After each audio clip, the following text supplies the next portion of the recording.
타이밍 부동산 재테크 TV의 이희재입니다.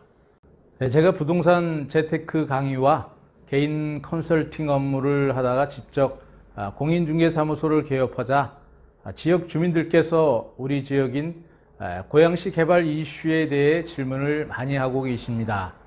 특히 GTX A 노선 개통과 또 소사원시선 일산역 연장, 인천 2호선 일산 연장, 그리고 대화 벚꽃지구의 도시개발 전망, 고양시에서 추진하고 있는 경제자유구역 지정이 언제쯤 되는지, 또 경제자유구역으로 지정되면 우리 지역에 어떤 변화가 예상되는지 등 대부분 광역교통망과 지역개발과 관련된 문의가 주를 이루고 있습니다. 지금 언급된 고양시 개발 이슈에 대한 내용은 제 유튜브 채널에서 한 번쯤은 다룰 예정에 있습니다. 오늘은 고양 시민들이 가장 큰 관심을 두고 계신 경제자유구역 지정과 관련된 내용을 다루도록 하겠습니다. 본 영상을 시청하고 계시는 시청자께서는 10분간만 채널을 고정해 주시길 바라고요. 혹시 이희재의 타이밍 부동산 재테크 TV의 구독자가 아닌 분들은 오른쪽 아래의 구독 버튼을 지금 바로 누르시고 시청해 주시면 감사하겠습니다. 사실 구독자가 늘어나야 제가 유튜브를 제작하는데 큰 힘과 위로가 됩니다. 그리고 퀄리티 높은 영상을 만들 수 있는 힘이 되고 있습니다. 참고적으로 제가 다루는 내용들은 제가 외부 강의 자료들을 정리해서 올려드리고 있는 것입니다. 네, 오늘 영상은 고양시가 시정의 최우선 과제로 생각하고 추진하고 있는 사업일 것인데요.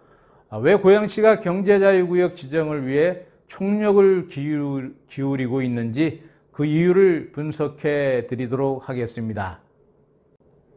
네, 고양시는 수도권 정비계획법에 의해 서울특별시, 인천광역시, 의정부, 구리, 하남, 성남, 과천, 안양, 수원 등이 포함된 과밀억제권역으로 분류되어 있어 공장을 입주시킬 수 있는 산업단지나 공업지역을 유치할 수가 없습니다.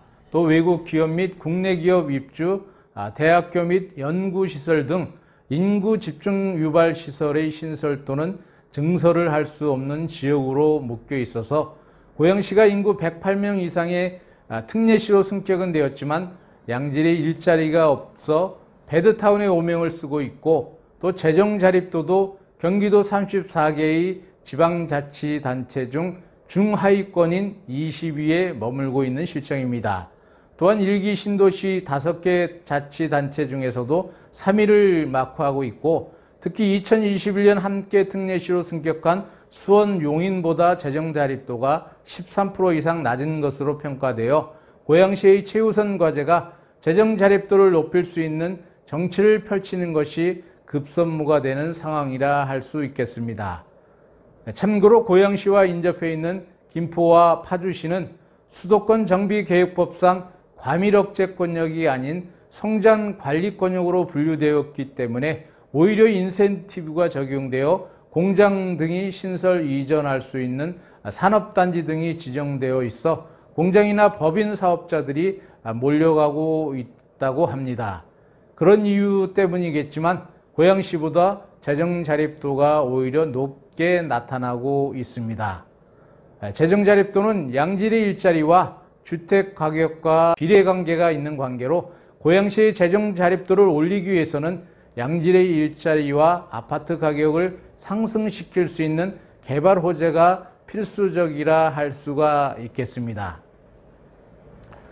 하지만 고양시는 수도권 정비계획법상 과밀억제권역, 그린벨트, 군사보호구역 등 각종 규제가 2중, 3중으로 둘러싸여 있어 양질의 일자리를 만들 수 있는 여건이 되지 못하기 때문에 GTX-A 또 소사원시 일산 연장 광역교통망이 구축되더라도 집주 근접이 아니기 때문에 배드타운에서 쉽게 벗어날 수 없어 주택가격을 끌어올리기에는 한계가 있다 할 수 있겠습니다.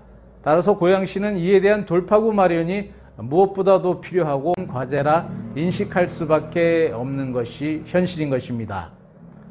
네, 고양시는 일자리를 확보할 수 있는 경제자유구역 지정을 통해 자족 기능을 갖춘 특례시로 탈바꿈할 수 있을 것으로 판단하고 소위 일산 JDS 지구내 약 800만 평을 경제자유구역으로 지정받기 위해 사실상 총력을 기울이고 있는 것입니다.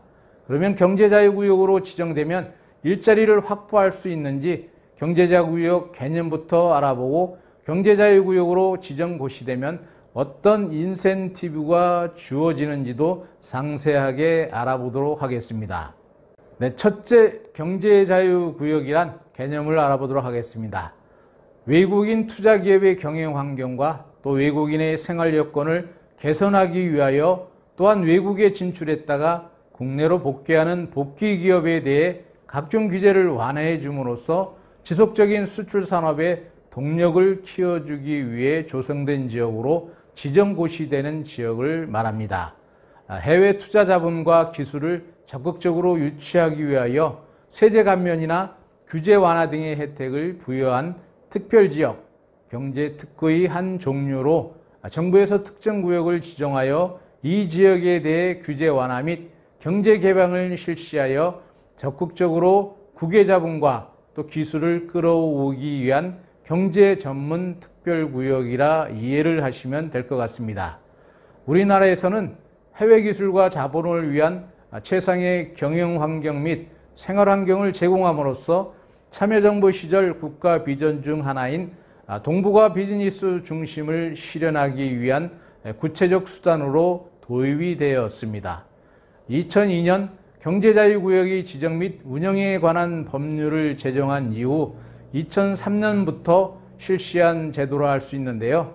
20세기 후반 중국이 상하이와 선전에 경제특구를 설치하여 급속도로 발전하는 것을 본 한국 정부가 이를 사실 모방해서 대규모 도시 계획에 따른 신도시를 조성하여 이 신도시를 통해 외자를 끌어서 발전해 보자는 취지로 만들어졌다고 얘기할 수가 있겠습니다.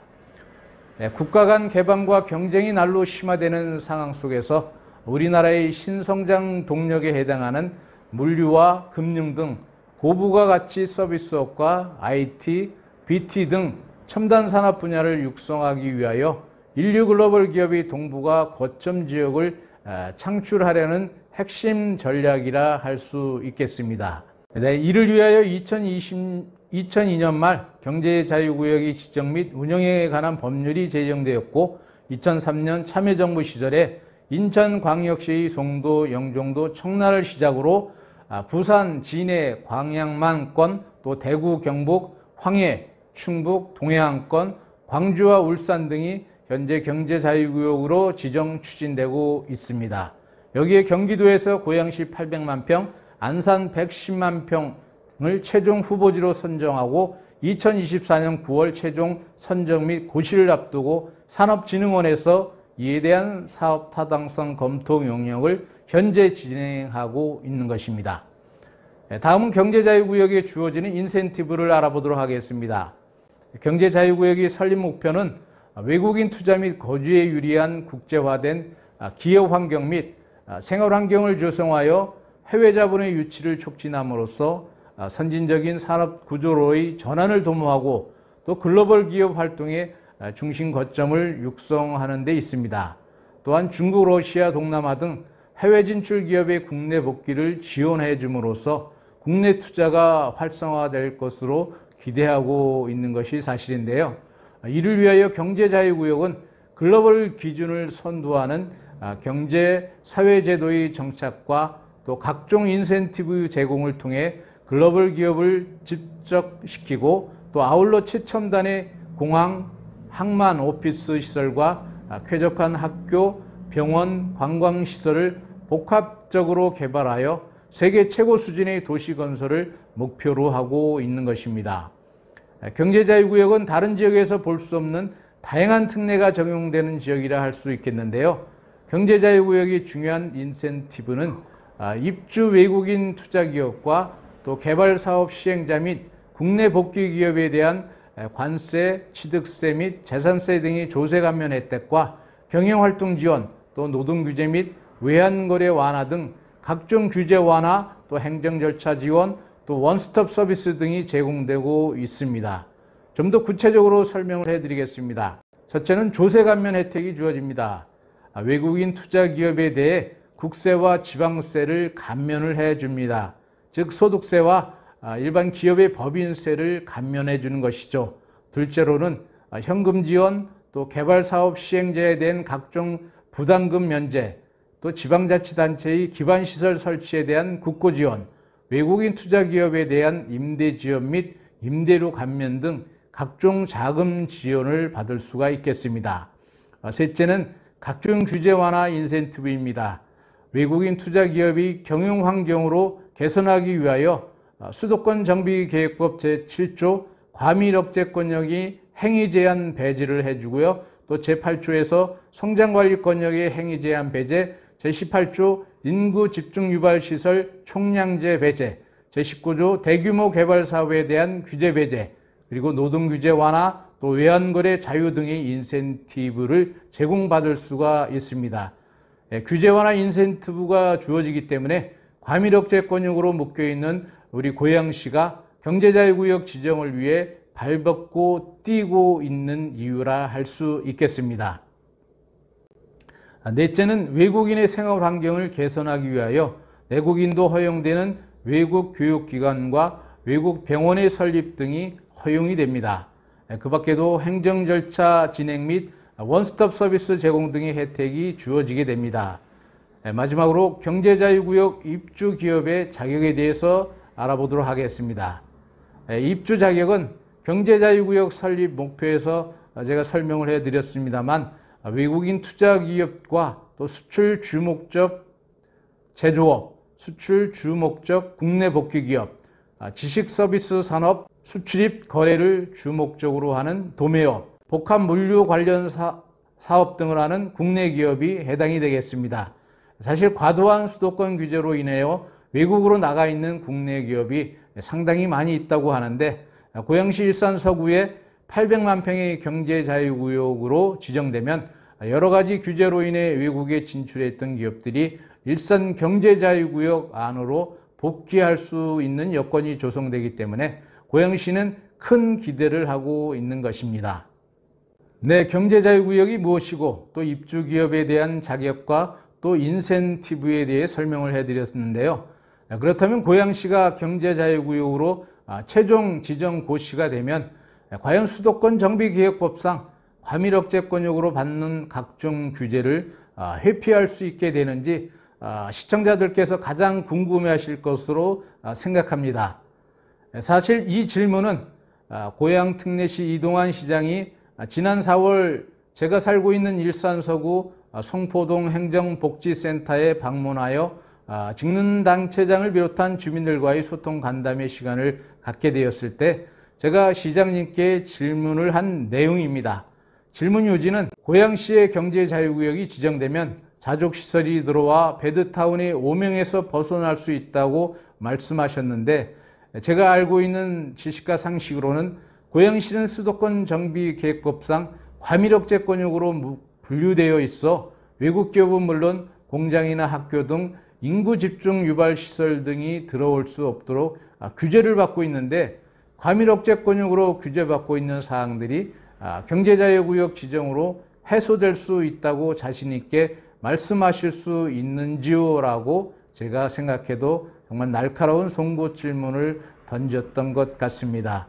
이에 대한 고양시장은 질문의 수준이 보통이 아니라고 생각했는지 다음과 같이 답변을 하였습니다. 그 답변이 궁금하신 시청자님께서는 다음 영상을 꼭 시청해 주시길 바랍니다. 다음 영상은 고양시가 추진하고 있는 경제자유구역이 수도권 정비법상 과밀억제권으로 묶여 각종 규제를 받고 있는 고양시가 국내외 기업을 유치시키고 자족 기능을 갖춘 특례시로 거듭나서 베드타운의 오명을 벗게 될 수 있을지에 대한 아주 중요한 내용을 담아서 올려드릴 예정입니다. 고양 시민은 물론 고양시의 부동산을 취득하고자 계획하고 계시는 분들은 꼭 시청하실 것을 권해드리며 이시제이 타이밍 부동산을 잠시 소개해 드리도록 하겠습니다. 네, 이시제이 타이밍 부동산은 타이밍 부동산 재테크 TV를 통해 부동산을 취득하고자 계획하시는 시청자님들께 부동산에 대한 지식과 또 안목을 키워드리는 콘텐츠를 제공해 드릴 예정에 있고, 또 고양 파주 등 경기 북부 지역, 특히 고양시 경제자유구역 지정 예정 지역에 부동산을 전문적으로 중개하는 공인중개 사무소입니다. 부동산을 취득하시기 전에 전문가와 상의하시고 투자하시면 리스크를 최소화할 수 있으며 성공적인 재산 증식에 많은 도움을 받을 수 있을 것이라 생각합니다. 부동산 취득 및 처분 시에는 ECJ 타이밍 부동산을 꼭 찾아주십시오. 정직, 성실, 신뢰로 믿음을 드리도록 하겠습니다. 네, 오늘 영상 끝까지 시청해 주셔서 대단히 감사합니다. 그럼 다음 영상에서 또 뵙도록 하겠습니다. 감사합니다.